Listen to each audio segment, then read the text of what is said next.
Kronologi satu keluarga dirampok hingga tewas di Bogor, pelaku diduga 4 orang. Peristiwa tragis satu keluarga jadi korban perampokan sadis di Bogor menggegerkan warga dan publik. Kasus satu keluarga jadi korban perampokan ini terjadi di rumah mewah di Kampung Cimayang Sari, Desa Cimayang, Kecamatan Pamijahan, Kabupaten Bogor, Rabu, 18 September 2024. Dalam kejadian itu, ada 4 orang yang jadi korban. Di antaranya korban berinisial N, anaknya HS, menantu berinisial R dan cucunya A. Dari 4 korban yang ada, 1 orang dinyatakan meninggal dunia yang tak lain adalah HS.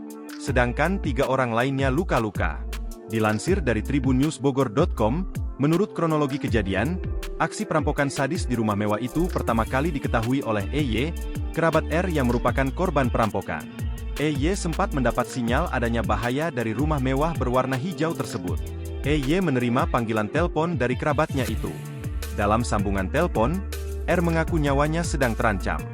Mendengar kabar tersebut, EY langsung mengajak suaminya untuk menuju ke rumah kerabatnya yang tengah dalam bahaya. Sekitar pukul 4 WIB, saya langsung ke sana dengan suami saya, ucapnya, Rabu, 18 September 2024. Sesampainya di TKP, EY terkejut lantaran melihat kondisi rumah mewah milik kerabatnya tersebut dalam kondisi berantakan. Ia dan sang suami menemukan mendapati kerabatnya itu dalam keadaan luka-luka. Ia pun membawa ke Puskesmas Cibung Bulang. Namun, karena luka berat dirujuk ke RSUD Leuwiliang. Sementara itu, Kapolsek Cibung Bulang Kompol Heri Hermawan mengatakan, pihaknya sudah melakukan olah TKP.